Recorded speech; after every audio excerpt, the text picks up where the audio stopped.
ಇದು ಮೂಲ ಮೂಕಾಂಬಿಕೆಯ ನೆಲೆಯ ಬೀಡು. ಭಗವಾನ್ ಶ್ರೀ ಶಂಕರಾಚಾರ್ಯರು ತಪಸ್ಸು ಮಾಡಿದ ಪುಣ್ಯಭೂಮಿ. ನಮಸ್ಕಾರ ಶಿವಮೊಗ್ಗ.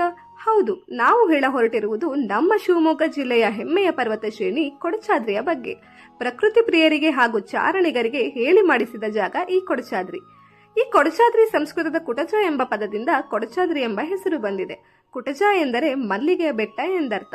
ಕೊಡಚಾದ್ರಿ ಬೆಟ್ಟ ಸಮುದ್ರ ಮಟ್ಟದಿಂದ 1343 ಮೀಟರ್ ಎತ್ತರದಲ್ಲಿದೆ. ಶೋಲ ಅರಣ್ಯಗಳು ಮತ್ತು ದಟ್ಟವಾದ ಅರಣ್ಯವು ಕೊಡಚಾದ್ರಿ ಮತ್ತು ಹತ್ತಿರದ ಬೆಟ್ಟಗಳನ್ನು ಆವರಿಸಿದೆ. ಈ ಅಭಯಾರಣ್ಯದಲ್ಲಿ ತಾಯಿ ಮೂಕಾಂಬಿಕಾ ನೆಲೆಸಿರುವುದರಿಂದ ಈ ಅಭಯಾರಣ್ಯಕ್ಕೆ ಮೂಕಾಂಬಿಕಾ ಅಭಯಾರಣ್ಯ ಎಂದು ಹೆಸರಿಡಲಾಗಿದೆ. ಕೊಡಚಾದ್ರಿ ಶಿಖರದಲ್ಲಿ ಸರ್ವಜ್ಞ ಪೀಠ ಇದೆ. ಇಲ್ಲಿ ಶಂಕರಾಚಾರ್ಯರು ತಪಸ್ಸು ಮಾಡಿದ್ದರು ಎಂದು ಹೇಳಲಾಗುತ್ತದೆ. ಕೊಡಚಾದ್ರಿ ಬೆಟ್ಟದ ಮೇಲೆ ಹೋಗುವುದು ಅಷ್ಟು ಸುಲಭದ ಮಾತಲ್ಲ. ಯಾಕಂದ್ರೆ ಇಲ್ಲಿ ಬೇರೆ ವಾಹನಗಳು ಹೋಗುವುದಿಲ್ಲ. ಚೂಪಾದ ಹೇರ್ಪಿನ್ ಕರುಗಳು ಹೊಂದಿರುವ ಕಾರಣ ಹಾಗೂ ಅಸಮವಾದ ಕಡಿದಾದ ಮಣ್ಣಿನ ಟ್ರ್ಯಾಕ್ನಲ್ಲಿ ಹೋಗಲು ಜೀಪ್ನಿಂದ